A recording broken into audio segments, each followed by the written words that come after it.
All right, we're back here at West China Tea. Sohan and Mike, we're going to be doing a little bit of world spirit exploration again today, talking mezcal. Mike, you're involved in the mezcal world? It's been a while. Sometimes I've been here too long, it feels like. About 12 years now. I started off distilling and I had a distillery many moons ago in Austin. We moved to Bastrop. And for whatever reason, Oaxaca always kind of called my name. And I spent the most amount of time there than anywhere else in the world. And there's a reason why. And it's the epicenter of mezcal. And you see things there, you smell things there, you see raw materials. We'll talk about tea, right? You see raw bagasso just on the side of the road and you're like, what's that smell? Oh, right, it's been sitting out there. So it's a very vibrant place. Mexico in itself is incredibly vibrant as well, the places like Chihuahua. But hopefully today we get to sift through some things I think are really, really diverse and help people understand the category less well or better. I'm not sure, because they're kind of outliers for the laws and the legalities of mezcal, which I think is something that I'm always curious about with tea. There's bound to be, you're familiar with the term AOC or denomination of origin, there's bound to be the same kinds of rigid structure, I think, in the classifications of tea too. What kind of tea do you think we're going to have with Sotol, or not Sotol today? We're doing mezcal. Yeah, mezcal. Yes, yes. I got a smoky tea because we got lots of smoky teas now, and I know not all mezcal is smoky, but I like smoky mezcals. And I just want to say I love mezcal. I love Mexico, and I love Oaxaca. I was in Oaxaca in 2020. It's the only place I've spent serious time in Mexico that wasn't like Cancun, you know what I mean? And interior, basically. I loved it. It was awesome. And it reminded me a lot of China in the sense that like it's super chill. People are out in the street all the time, kids, old people, like families. It feels very safe. It feels very like comfortable vibe. People are very friendly. And they just love to enjoy food and enjoy drinking and hospitality partying. Runs through both cultures, right? That's Yeah. something that I think is really important when you go to any place in Mexico. And I've been to China as well. Oh yeah, cool. Drinking together, eating together, it's maybe the highest form of art. Absolutely. Hospitality is so inviting, and if you needed something, you know, it's slightly different here, and so that's why always a retreat once, twice a year back to Mexico really helps you feel more connected to people sometimes. Absolutely. When Tony Bourdain finally did like no reservations, and he was going to the different cultures and understanding more where the food was coming from and that sharing aspect, I changed my mind. I thought Tony Bourdain was an ass. Really? Like the whole first book that he did and the documentary that he did, he's yelling at vendors in the back, he's yelling at his employees in the back, and it's like that I don't want to work for this guy. Right. And then when he started becoming more humble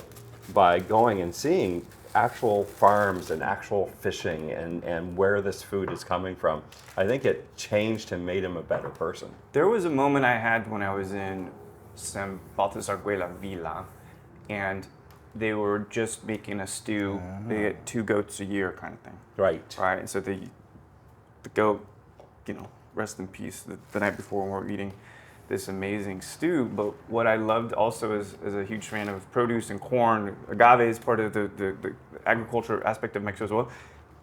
I saw the year's supply of corn on the ground. Like, that's a finite amount of corn, right? Yeah. You see it, and like that's everything, and that's where the tortillas come from, all the masa, and it was just amazing to actually see how big it looks, you know, a whole supply like that, just out there. Raw material. People are so much more connected to the land. Absolutely. In both of those places. Yep. And there's also this strong family. I would say that the strong family structures, people are very connected to the land. Even people in the city are still more connected to the land than the average person here is. Yeah. And I would say that, and it's cool that you've been to China too, so you got to experience it. Where were you? Shanghai. Shanghai, yeah. Shanghai is definitely fancy, but there's still that element. You still see grandma with the chickens, you know, like in the courtyard. And I would say, like, having only gotten to really experience Mexico, like, you know, right recently in 2020, Mexico and China are more like each other than either of them are like the United States. Feels like to me. Yeah. I love that though. Yeah. Give that a smell. This is 2019 Wild Tianjian. So this is a fermented tea. It's from Hunan, which is in the southwest of China, what they call the southwest of China. And it's an aged tea. It's a fermented tea. It's a wild tea. It's aged in that basket, and it gets smoked with pine, is what they smoke these teas with. Wood, needles? Wood. Cool. Pine wood, yeah. Big old chunks of pine wood. Yeah. and that's a preservation technique. This would have been traded to mostly steppe nomads in like Mongolia, Xinjiang, Tibet, a lot of Muslim people. Actually, the company that makes this, Shanglushan, they're a little family organization. They've been around since the 1970s, and they're halal certified because they're not Muslim. They're not Muslim, but their customers are Muslim, so they're halal certified. Even though tea is always halal anyways, but but they went for it. So yeah, and this is. I love that there's a particular saltiness in the nose because it's pine smoke, which you think is going to be more juniper-esque, right? Right. You would hope anyway. But there's something salty and umami, like mushroom powder, and actually, what's the sausage? The Chinese sausage. The xiangchang, Yeah. lapchern, Lapchern, lapchern, Yeah, it has that. It reminds me Yeah, of yeah, the it does pork a little fat bit. stuff. Yeah, that kind of rich, almost like a sweet kind of meaty richness. Yeah, and waxy charcoal. This actually has a lot in common with the clay-distilled mezcal we'll try. All Actually, right. All right, that's what they distill their liquor in clay in China too. Oh, yeah. So they'll age it in clay. They'll So distill it how in clay. exactly is the smoke incorporated into the tea? Is it like offset, or is it beside a fire? Is it in a building? It's in a smokehouse, and it's called the 7-star stove process, Qi Xing Zao process, and it's a very old process that they would use to preserve the tea for this long journey from its home. Here, I've got the laser pointer out. You ready? All right. Here's China. Hunan is down here. This tea is made in Hunan, and it makes its way. Originally, it would have been transported up into Shanxi and then out to, like, this is Mongolia, this is Xinjiang, this is Qinghai, this is Tibet right here. So it'd be transported out to these areas, and so that's a long journey. It's, this is on horseback, and so they would want to preserve it. And they preserve it by smoking it and fermenting it. First they ferment it, then they smoke it, and then it sits in this basket and ages. This one has been in this basket for 5 years. How do you ferment a tea? I understand how to ferment something with sugar, but leaves don't typically have sugar in them. So how do you? That's a great question. It ferments the way a cigar ferments, right? Interesting, So okay. it's composting basically, and so you've got different molds. Usually it's molds. Aspergillus is very prominent in the fermentation of tea, and that's breaking down the cellulose. And so you have the cellulose breaking down into more simple carbohydrates, and then you get some other stuff from there, but you never get alcohol and you never get lactic acid. So it's not like Koji yeast kinda does fermentation. that, It's not like lactobacillus fermentation that makes yogurt. It's what a cigar is doing. Cacao also ferments this way, and then if you just have a pile of leaves in your yard and it turns into dirt, that's what this tea is doing. That's interesting. That's what it is to ferment tea. Yeah. I'll go ahead. Giving me all these kinds of ideas to make new kinds of alcohol. See, this is the problem. As I get more understanding of fermentation, I'm like, I want to try that. So I'll give this guy a rinse, but I'm just gonna say let's go ahead and drink the rinse. Usually we don't drink the first steeping in this style of tea service. It's called gongfu cha, and it's not a ceremony. It's a discipline, and the purpose is to make the tea well. And so it's the skill set of pouring tea to bring out all of the characters, similar to distilling. There's a sense of. You were saying this earlier before we started, it takes when you get too precise and too scientific about the process, it takes the art out of it, and it turns it more like a science, but less like an art. And the same is true of pouring tea. It's a plant, it changes, it ages, the dead leaves continue to change, and you're gonna want to have a dynamic relationship with it, where you're not just stuck in, I'm gonna always steep it at 195 degrees Fahrenheit for 7 seconds. You gotta feel it. This minute, you gotta feel it. Yeah, you gotta feel That's it. how distillation is for me, at least, right?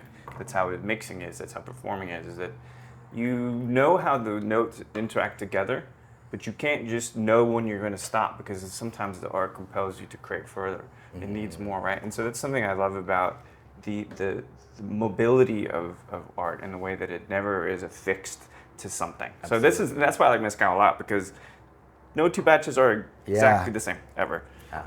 Conversely, every batch of Highland Scotch, bless them, is going to be exactly the same every single time. But that's a virtue of that category. But Mezcal is, what is the word? It's impromptu at times, right? Improvisational, even though it's skill to create that final product every time. Absolutely. So we're going to give it a smell. Me of, walking up to Rudy's barbecue. Yeah, definitely barbecue notes. So smelling, slurping. And then after you swallow, exhale through your nose. Is reverse nasal a popular thing with tea too? Yeah, absolutely. Yeah. absolutely. Tea is so subtle. It's the most subtle. But it's interesting because it's dynamic. So like I said, that's the rinse. It's the softest steeping usually, and so we usually throw it away because this tea's. I'm really into this tea. I was stoked that we're doing mezcal today because I was like, I've got a good excuse to do a smoky tea. I honestly don't love pairing smoky teas with smoky whiskey. It just doesn't. There's better things to pair with smoky whiskey, but I'm excited to try pairing. This category of tea is called hei cha. There's 6 categories of tea. There's green tea, there's black tea, there's oolong tea, there's white tea, there's yellow tea, and then there's hei cha, which confusingly literally means black tea. What we call black tea in America is called red tea in China. Okay. And so hei cha means all the fermented teas. There's lots of different fermented teas. So if tea is fermented, it's hei cha. Do they take on a similar color at the end of fermentation? So let's say it was a green leaf, but then fermented, does it ultimately turn black? That's right. Kind of pretty common. That's why they call it hei cha, is because you get this. But you see, as we steep this one, these tea leaves will probably end up being a little bit greener because they're all going to be different. There's some like shu pu'er, which is the most famous fermented tea. That's if you go to China and you have any fermented tea at all, you're very likely to have shu pu'er, or even at a tea shop in America, likely the only fermented tea they'll have will be shu pu'er. That's only from Yunnan, so it's like saying tequila, right? It's not a general term, it's a regional term. But hei cha this is a hei cha from Hunan, which is another part of China. Is it a protected term? As in pu'er is, yeah, pu'er. And Anhua hei cha is also a protected term because that's where this is from, is Anhua Hunan. And so they get their own denomination of origin. Exactly. But they're less strict than like Europe per se. Yeah, champagne. There's a lot, exactly. There's a lot more malarkey going on.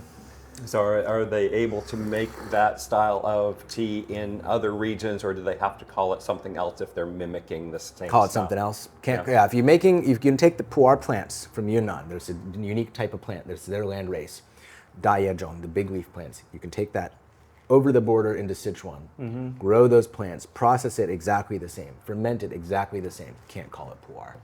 Yeah. So, 2 things. One, this is a great segue, but secondly, the floral nature of this second pour comes out massively. It's white flowerish to me, but there is a touch of chlorophyll, right? So it's this beautiful thing. It's even the tobacco comes into this, I'm getting. Yeah. So the first one was a little more narrow. This is much richer and wide. Speaking of rich and wide. I'm ready. For whatever it is, I'm ready for it. A lot of people, it's easy to reduce mezcal, which is the most complex spirit, in my opinion, in the world. You could say Baijiu is close, and I would actually agree. But people say, well, what is mezcal? Some people offer up the definition, although it is a bit pedantic, that it is just smoky tequila. That's narrow-sighted, but okay, if you just needed to have some kind of parameter around what it's supposed to taste like and just have, level set, that's true. Legally, it is mezcal just means cooked agave, right? Agave means that. And in 9 states throughout Mexico, which, if you're listening along and whatnot, that's the best quiz to ever take. Well, which 9 states are they? And I can recite them, but I'm not going to. Right. I've practiced this many times. But the thing is that in those 9 states, you can make legally something called mezcal. So as we talk about denominations of origin that protect a process, protect a plant, that is kind of what the term mezcal means. However, the term mezcal, despite its legal ramifications, I would say, culturally is not bound by the same areas. We have things today that we'll try, one of which is made in Nuevo León. That is not a state that is one of the 9 of where you can make mezcal. But what do they call the thing that they make there from agave? I'll give you one guess. What do you think, Richard? What do you think they call it? Agave spirit? No, of course not. They call it mezcal because it's mezcal. Right. So you get different colloquial terms. If you go into northern Mexico, in Chihuahua, you'll have something, there's bacanora and sonora, there's all these different kinds of terms that you use. But as it comes down to it, mezcal is a spirit, and it shouldn't have to be restrained or constrained by the legalities of it. And I've been in conversations with some of the regulatory bodies recently. They reached out and they said, Mike, how can we make this more inclusive? Yeah. How can we get more people to want to certify the product, which then means that it's legally able to be called mezcal? So something, Richard, I think people should know is destilado de agave is the term you see now. Is it legally mezcal? No. Is it spiritually mezcal? Yes. Okay. Is the quality as good? Of course. Is it better in most cases? Probably. But it's the type of agave that's distilled in the same place as the mezcal is, except it doesn't go all through the rigorous tests to be called mezcal. And those tests are arbitrary, mind you, and carried over from 1974 tequila regulations. So anyway. Right. The same thing happened in Champagne, Yeah. where Americans were making a champagne, which was essentially a sparkling wine, and Champagne France tried to claw back their designation. So you would see on bottles something like Méthode Champagnaise, that's right. which is made in the method of making champagne, is just the way, in French, Yes. saying this was made in the method that champagne is made. And it was a way for sparkling wine producers to say, okay, we're doing something similar here. Well, take that, and that's exactly what happened, and it's kind of flattery, if you will, because it's made here in the States, in some cases California, and you have France, right? So just imagine, though, that your neighbor in the same place in Mexico, in the same state, lives about 200 yards away from you, is making the same thing, and you say, well, you can't call it mezcal. And you're like, hey, we're using the same plants. You even come over to my house to use my still. Well, I've got mezcal, you don't. This is how it gets kind of silly. Right. There's a word and there's a vocabulary that when you try to stratify it or codify language around how people talk about the products, that's when it becomes interesting and very counterculture, and not in a good way. It's kind of like counterintuitive, rather. Right. Tea, though, is a word that's used for this product no matter what, right? Like this particular type that we've been tasting, this smoky, would they dare use that term for that particular type of fermented tea in other places if it wasn't made there? Tianjian. So if you were to break it down, okay, big category heicha, fermented teas. Regional category Anhua heicha. It'd be like saying Kentucky bourbon if you don't make it in Kentucky. It wouldn't make any sense. Because Anhua is a place name. Heicha is a general term, and so you'd be able to use that no matter where you are. What type of Anhua heicha is it? It's Tianjian, which is the highest of the 4 grades. Meaning like the highest grade is in like the most leaf content, less sticks and twigs. And so, but it's here in America we have this kind of issue with the word tea, because we use the word tea to refer to any plant steeped in hot water, like hibiscus or ginger or chamomile. Mushrooms, yeah, exactly. Mint, whatever. You take a plant, you steep it in hot water, you drink it. They say, oh, this is juniper tea, but technically it's just the one plant. And so this is in the other side of that issue, you have this too restrictive, very kind of pedantic tradition, this institutional tradition, which you have with, like you're describing mezcal or with champagne, and you can't. They wish they had more of it with tea than they do. Right. But on the other hand, you have the living culture that's being produced by people who are farmers in the case of tea, and they don't care about your rules or whatever. And then the overkill of that would be here. We don't even understand the terminology is so loose that we don't even understand what plant we're talking about, because people will say, I'll say, what's your favorite kind of tea? People say rose tea. Well, okay, it's not tea. That's okay. I'm not saying there's anything wrong with it. Roses are great, but it doesn't have any tea leaves in it. And so that's definitely. And the smaller producers, they don't have the marketing budget, and they don't have the backers, and they don't have the distribution. And this is happening in mezcal as well, where these smaller farmers who are making a product can't get it to market, or if they do, they have to sell it to somebody who's going to reformulate it. Yeah, what's interesting is, and you all give me the verbal cue or the visual cue for me to pour you some mezcal. I'm going to cue that. Yeah, go for it. So let's talk about this in a very specific way. So in Oaxaca, in a village called San Bernardo Mixtepec, there is a maestro mezcalero named Jose Alberto. As I found out, a few things that are fun. It makes me feel old because he's only like 32. But his family's been making mezcal quite a long time. And in fact, he spent a lot of time in Columbus, Ohio, working in the restaurant industry, which coincidentally is where my brother was born. I used to live in Columbus, Ohio. Oh, word. So there is this beautiful kind of subculture of mezcal drinkers from this same village, San Bernardo Mixtepec, that live in Columbus, Ohio. Okay.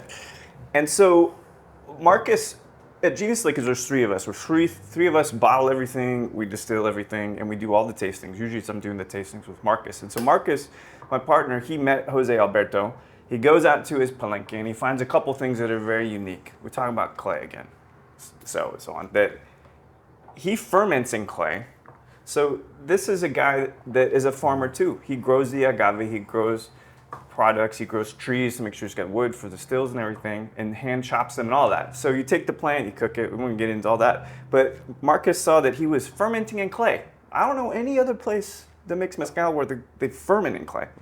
And so then the fermented in clay goes into a clay still, and it's distilled once, and then again put back into distilled twice. So when you talk about the similarities here with the minerality, the porky goodness, as I say, sometimes it's like, there's gochujang and like pork and stuff in some of these clay distilled mezcals, but this Creador has this element of meatiness, but then you find some other kind of elements of softness. So what I love in the tastings is I've had it a whole lot, and we have a bunch of it in bulk at the distillery. So I'm finding the fruitiness now. So I'm really curious what y'all think, because certainly you'll see some mushroom umami smoky similarities, but there's more to it beyond that if you can just see past that smoke. Cool. I'm excited. I already like it just smelling it.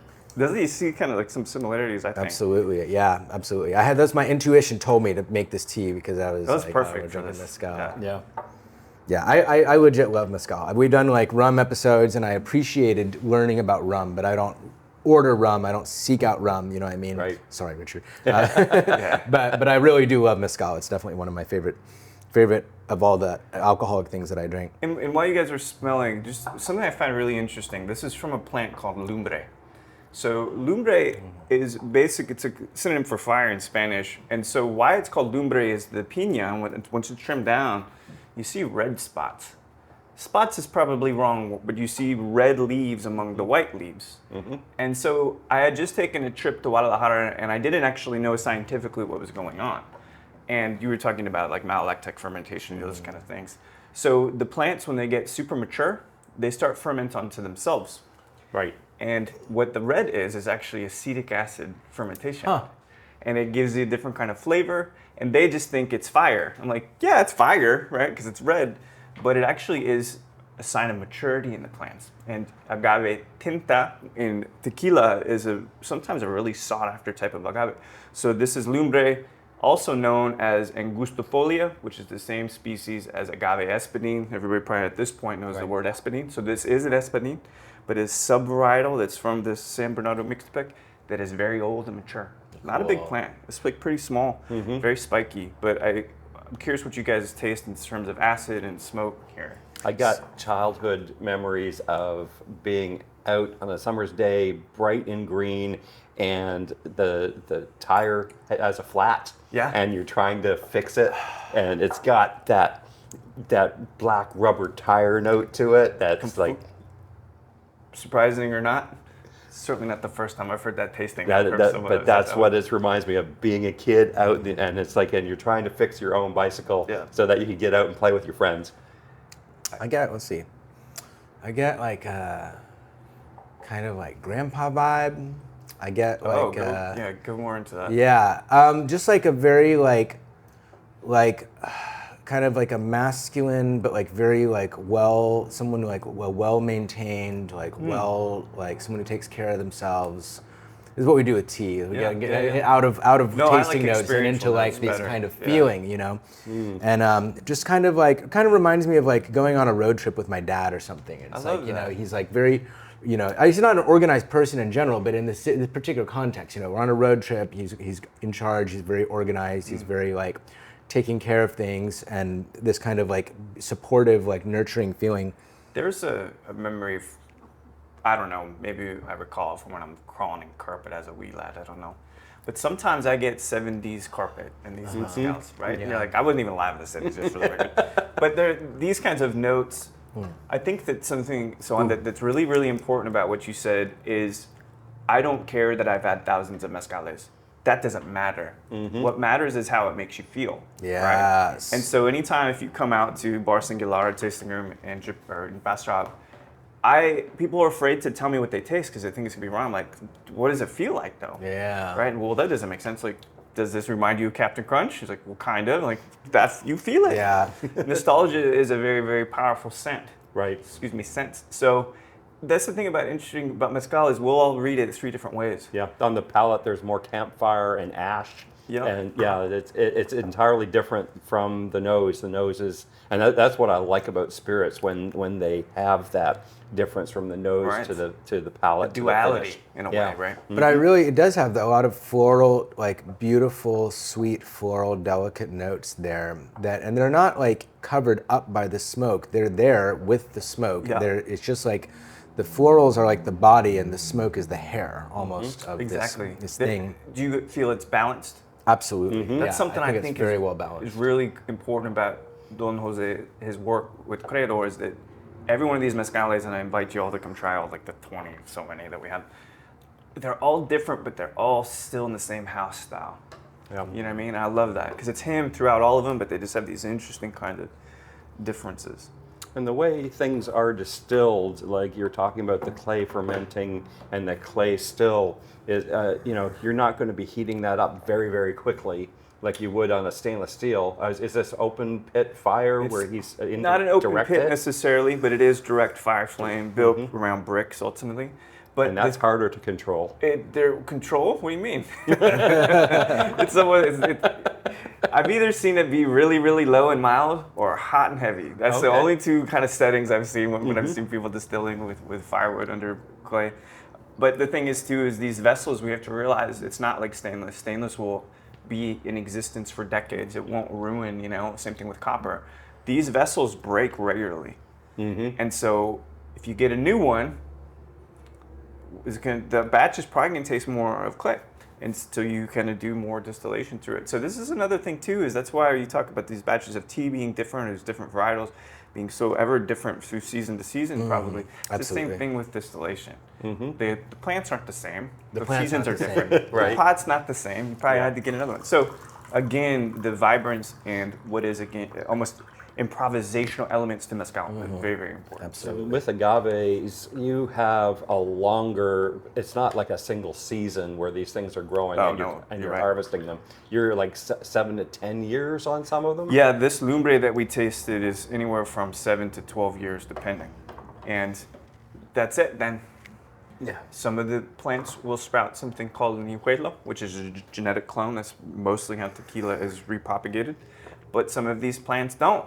Some of the species don't. So when the plant's dead, it's dead, There's no other... Corn is one thing, right? You can chop the corn down, but you're going to get another season of it. Yeah. Right. Agave, you get one life. Hence why I feel mezcal is incredibly vibrant and complex, because I'll give you one scientific element. Yeah. Sugar has sucrose, grains have glucose. You talk about rum, you talk about corn. But fructose in brandies makes sense, but in agave, the older that plant gets, the more it winds, and the longer the fructose and those fructan chains become. And thusly, that's flavor country, because you got much more complexity, much more winding. So this is something too that makes mezcal scientifically special. No other category like it. Yeah. And that's one of the things that drew me to mezcal initially was people talking about old plants. This is an old plant. And we do that in Chinese tea also. It's called gushu cha, ancient tree tea. Tea trees don't die, they just live. If you don't kill them, they just keep living. Is So that you've got tea trees that are hundreds of years old, maybe even say more than 1,000 years old. Wow. And the tea from those plants is very highly sought after. It's very special. People really want that tea. And but why? Why isn't because it tastes better. It's because the qi is better. The qi of the tea, which is how the tea makes you feel. And like you were talking about earlier, how does it make you feel? That's so much more important. I think when we look at these top-down, like colonial cultures, like something like whiskey now and champagne and wine and things like that are seated in this. Champagne was like for the king, you know what I mean? Like it is a top-down thing. It is regulated from the top down. But tea and mezcal are different because they're from the bottom up. You have this farming culture, you have an agricultural culture that's producing these plants or harvesting these plants and working with them in these very low-tech traditional ways that go back a long time. And there is less, in those cultures, you don't have this emphasis on consistency and everything homogeneity. Yeah, They don't care about that. They want to make something good. And you're, like you said, you can't control the plant, and you can't control the weather or the earth or the air. And you could, even if you wanted to, even if you could, you wouldn't want to. It wouldn't make a good product. And so I think with things like that, like tea, mezcal, and other very like close to the earth traditional things that are produced by these agricultural societies, you have this acceptance that this is the one batch, and one day it will be gone, and it will never exist again. And all you can do is enjoy it right now. In Chinese, they say 一期一会, one time, one meeting. It actually comes from Japanese tea culture, ichigo, ichie, but they use it, you see it in China all the time, and it means one time, one meeting. This cup of tea, this steeping of this tea is the only steeping of this tea that you will ever drink. You could buy a basket of this tea and bring it home and go make it at home. It won't taste the same because you're steeping it and not me. And even if I steep it again, I could pour this out and make another pot. Same weight, same temperatures, everything. It won't taste the same. The word I use to, besides the transportative elements of things that are truly connected to agriculture and the ground, that are without interruption, they're just made from the raw product, is a snapshot, right? So you take a photo at any moment, at any point in your life of yourself or some other subject, and it will never be like that again. Absolutely. And so it's the same kind of thing when you capture this from the ground and the agave itself. And sadly or positively, depending how you want to look at it, mezcal, because Richard was talking about this, a lot of inexpensive mezcal, although it's good, it's never great. And it falls victim to over-farming, a loss of water. This is another topic of which just people should be aware of. The massive amount of water issues in Oaxaca right now. I think it's a big deal, but we're so protected from it, we're shielded from it, because it's like we go and say, and actually there's a question for you in a second. So everybody looks, it's kind of like the transient romantic culture of mezcal. Like, oh, they make this beautiful thing. It's like, dude, have you been out there? Yeah. They're just doing the job. They're farmers, right? But we romanticize it. Is it kind of the same thing with tea? That people are like, oh, it's this faraway land and it's so romantic and exotic, it's so exotic. But the reality is it's a product that people are digging with their hands or chopping with their hands. Is it the same kind of reverence that people have?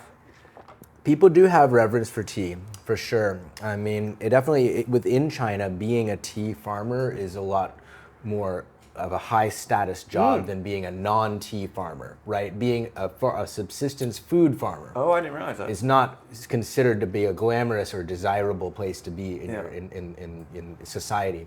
But being a tea farmer, it comes with some more prestige. And being a tea master who processes the tea. I'm not a tea master. The tea master is like the maestro distiller, like you're saying, is the person who processes the tea. But there's definitely like status that comes with that. I love that. I didn't realize that, because it's not like that.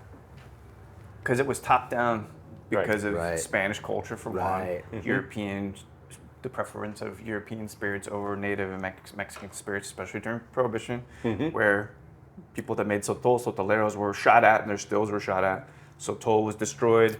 Mezcal was considered a peasant's drink, despite having been made from quality.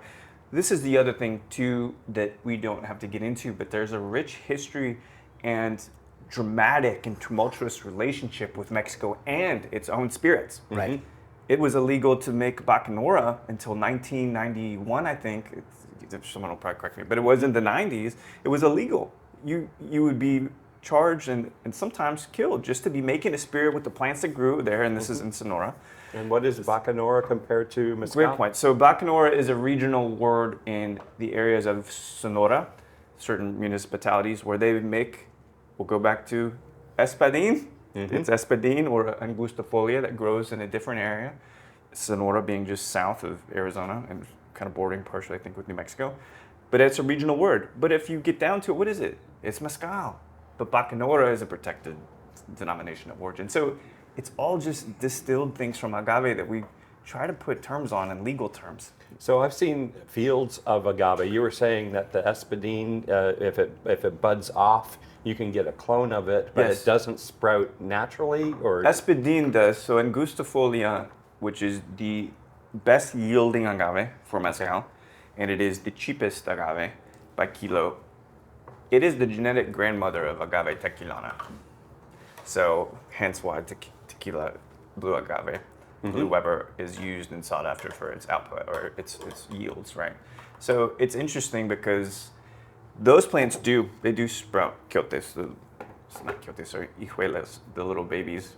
But not always, you know. Sometimes you have different kinds of asexual reproduction and things and other kinds of species of plants. And I know that there's people I know deep into this, they'll get pissed at me. But but at least we're friends. Right. I am constantly learning. I was once told that agave cupreada could not grow from hijuelo, and then someone said, yes, that's true. Then another person says, no, that's not true. So just give me a rock, and depending who I hit, they'll give me a different answer. And this is one of the things why I want to have these conversations is because you don't know what you don't know. We were talking about this earlier. It's very interesting. So can we transition into even another thing, mezcal-wise, that we're not, I'm going to say some things, but what the hell are you talking about? Yeah. I would love that if I can. Sure. Is that all right with you? Yeah, So- totally. And we can switch the teas also. We can actually close out this episode if you like, Okay, and cool, then yeah. we can move on to the next Sure. You just tell me. as a separate episode. So yeah, this has been fun. This is just the first part. Next episode, make sure you see it because we're probably going to get into some politics and a little bit of corporate greed and all of the bad stuff that happens in the world and how do we fight against the man. And we're here at West China Tea where this is a reality every day. Don't get me on a list now, Richard. Trying to get drywall put up. Who Yeah. thought it would be so difficult to get drywall put on walls, but apparently government regulators have to make sure that this gets done properly. So we may have another extension. We'll see. I don't know yet. I'll know after this week, I think. But yeah. So Mike, thank you very much for this first tasting. Of course, and pleasure. Yeah, it's a pleasure to have you here. And again, it was great to bump into you and find out about our mutual acquaintances. Small world, Richard. Shout out to Stephen Corona from Compass Box. Yeah. Cheers, y'all. Thanks for coming in. We'll see you in the next episode.